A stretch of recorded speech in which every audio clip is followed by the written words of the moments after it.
عاد کی قوم عاد تھی، قوم سمود تھی، ان سے بھی ان کے انبیاء یہی کہتے رہے کہ وہ تمہیں کچھ بھی دینے کے نہیں ہیں، یہ تو اپنی حفاظت بھی نہیں کر سکتے.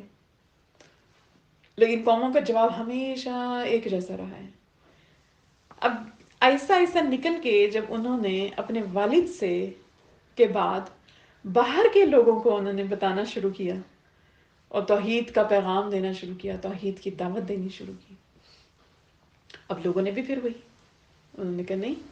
اچھا، اب وہاں پہ بڑا خوبصورت قرآن کی ایک ٹرانسلیشن ہے کہ لوگوں نے کہا، جواب دیا جب حضرت ابراہیم علیہ السلام نے ان کو منع کیا کہ تم کس کی عبادت کرتے ہو، کس کی پوجا کرتے ہو، تم تمہاری کوئی نفع نقصان تمہیں نہیں دے سکتے.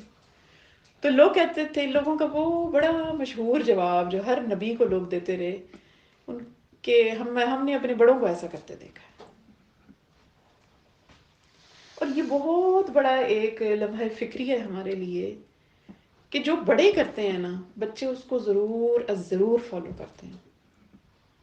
تو والدین ہوں، نانی نانا ہوں، دادی دادا ہوں، جو آپ کے بڑے ہوں، جو ہم ہیں، جو ہمارے بچے جو بڑے بنیں گے، تو ان کو اپنے ایکشنز کو اسلام کے مطابق رکھنے کی بہت زیادہ ضرورت ہے.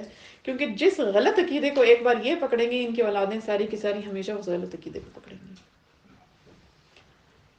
اب ابراہیم علیہ السلام توحید کی دعوت دے رہے ہیں، اور ساتھ ہی ساتھ اب ان کی جو گھریلو زندگی ہے اس میں یہ ہے کہ حضرت ابراہیم علیہ السلام کی شادی اپنے چچا کی بیٹی سے ہوئی جن کا نام سارہ تھا.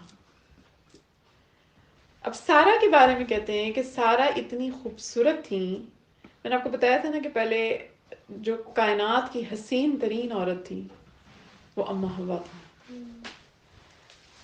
جس طرح حضرت یوسف علیہ السلام بہت خوبصورت اور حسین آج تک مشہور ہیں، مردوں میں سے حسین وہ تھے، لیکن عورتوں میں سے حسین جو تھی وہ اماں حوا تھی. اور یقیناً حضرت آدم علیہ السلام بھی حسین ہوں گے، کیونکہ اللہ تعالیٰ نے کہتے ہیں خود ان کو جب تخلیق کیا تو آف کورس جو رب کے ہاتھوں کی تخلیق ہے، جو انہوں نے اپنے خود بنائی، صرف کن سے نہیں کر دیا، تو خود جس کو تخلیق کیا اس کو بھی تو بڑا حسین بنایا ہوگا نا. تو اماں حوا بڑی حسین عورت تھی، اور اماں حوا کے بعد دوسری حسین عورت جو کائنات میں تھی وہ حضرت سارہ تھی.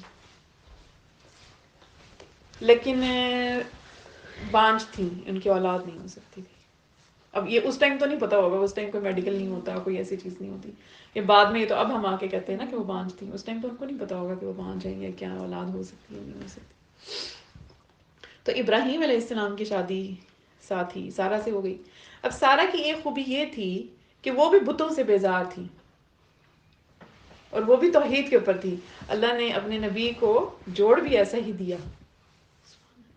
یہ بھی بڑی عظمت ہوتی ہے ایک انسان کی،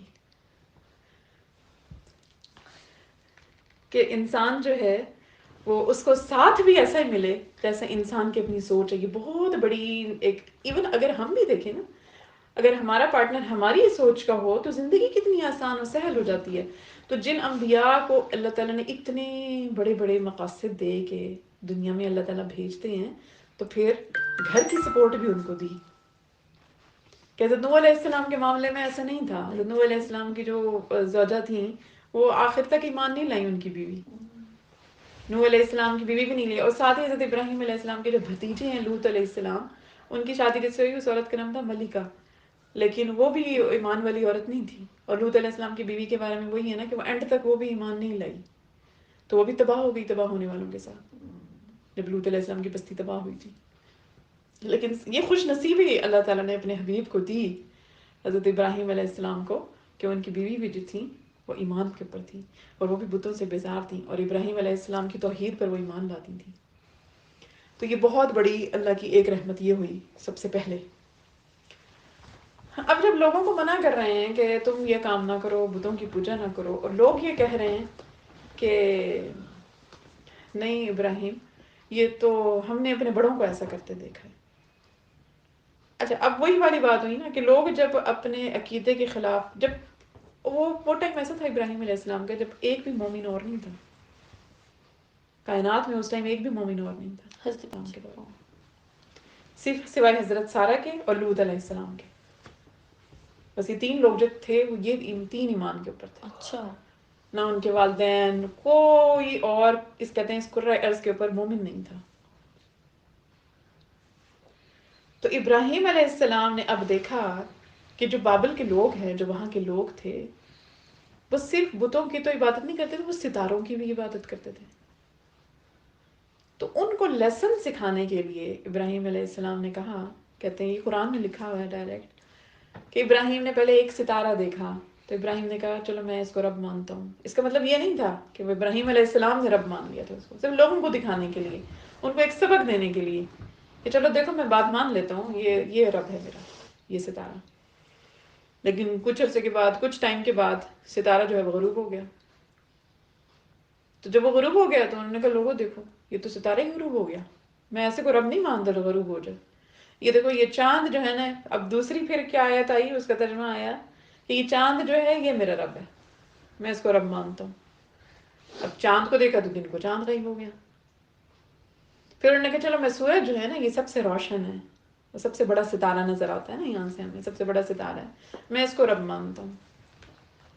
جب اس کو رب مانا تو لوگوں نے دیکھا رات کو سورج غائب ہو گیا. تو پھر انہوں نے کہا لوگوں تم کن چیزوں کی پرستش کرتے ہو؟ میرا رب وہ نہیں ہے کہ جو غائب ہو جائے. میں ان غائب ہونے والی چیزوں کو رب نہیں مانتا. رب تو میں اس کو مانتا ہوں کہ جو ساری یہ چیزیں جو ہیں اس نے تخلیق کی ہیں، اور ان میں سے کوئی بھی چیز اس سے چھپ نہیں سکتی، غائب نہیں ہو سکتی. تو میں ان ستاروں کو، میں ان بتوں سے بہت بیزار ہوں، میں ان کو اپنا رب نہیں مانتا. تم ان کو کیوں مانتے ہو؟ یہ تمہارا کچھ نہیں کر سکتے، کوئی تمہاری تقدیر کے اوپر حاوی نہیں ہو سکتے، یہ تمہیں کوئی رزق نہیں دیتے ہیں. ان لوگوں کا توکل تھا کہ یہ رزق دیتے ہیں. جس طرح آج ہمارے لوگوں کا، اگر ہم یہاں سے ایک لیسن سیکھیں تو اس میں بہت بڑا سبق ہمارے لیے ہے کہ آج ہم نے بھی اپنے اپنے حساب کے بت بنائے ہوئے ہیں کہیں نہ کہیں. آج ہم کہتے ہیں فلاں کو ناراض کریں گے تو ہماری تو یہ جاب چلی جائے گی. بالکل. فلاں کو ناراض کرنے سے آپ کی جاب کیوں جائے گی؟ آپ نے اس ٹینکی کو کیوں سمجھا ہوا ہے کہ پانی اس میں سے آ رہا ہے؟ پیچھے سے سورس آپ کیوں نہیں دیکھتے؟ پیچھے کہیں پمپ لگا ہوا ہے، جو پانی ہے وہ نیچے زمین سے آ رہا ہے، اس کو بھیجنے والا رب کریم ہے. آپ کو نظر آ رہی ہے نا وہ ٹوٹی لگی ہوئی، وہ ٹیپ آپ کو نظر آتی ہے جس میں سے واٹر نکلتا ہوا آتا ہے. تو آپ کہتے ہیں کہ یہ ٹیپ جو ہے یہی پانی دیتی ہے. تو وہ رب کرے آپ کو وہ سورس تو نظر آتا ہے جہاں سے آپ کو رزق مل رہا ہے، لیکن ریسورس جو پیچھے سے کون بھیجنے والا ہے اس رزق کو، وہ نظر نہیں آتا. آج یہ ہمارا عقیدہ بہت ہمارا کمزور ہے. ہم سمجھتے ہیں کہ اگر ہم یوں کریں گے تو پھر ہمیں جاب مل جائے گی، اگر ہم یوں نہیں کریں گے تو پھر نہیں ملے گی. حالانکہ اللہ تعالیٰ خود فرماتے ہیں، کیا نبی صلی اللہ علیہ وسلم کی یہ حدیث ہے نہیں کہ رزق تمہارے پیچھے ایسے دوڑتا ہے کہ جس طرح انسان کا پیچھا موت کرتی ہے. جو رزق آپ کے مقدر میں لکھ دیا گیا ہے، جب تک وہ آخری نوالا بھی، ایک لقمہ، ایک سکہ، ایک پینی آپ کے منہ تک، آپ کے ہاتھوں تک نہیں پہنچے گا، انسان کی زندگی ختم ہی نہیں ہو سکتی. موت نہیں اس کو آ کے لے گی جب تک اس کا ایک ایک سکہ، ایک ایک نوالا اس کے حلق میں نہیں اترے گا. اسی لیے دنیا ادھر سے ادھر ہو جائے، کبھی بھی شریعت کے خلاف کوئی بھی کام نہیں کریں، اور اس چیز کا ایمان رکھیں کہ یہ ساری دنیا بھی میرے خلاف ہو جائے نا، اگر میرا رب کریم میرے ساتھ ہے، یہ دنیا میرا کچھ بھی نہیں بگاڑ سکتی، میرا بال نہیں بکا کر سکتی. اب ایک بندہ توحید کی دعوت دے رہا ہے نا یہاں پہ، وہ باقی کیا ہیں؟ سارے لوگ، سارے کفار ہیں، سارے کافر ہیں. اور کسی ایسی جگہ پہ آپ دیکھیں عقیدے کے خلاف جانا کتنا مشکل ہوتا ہے.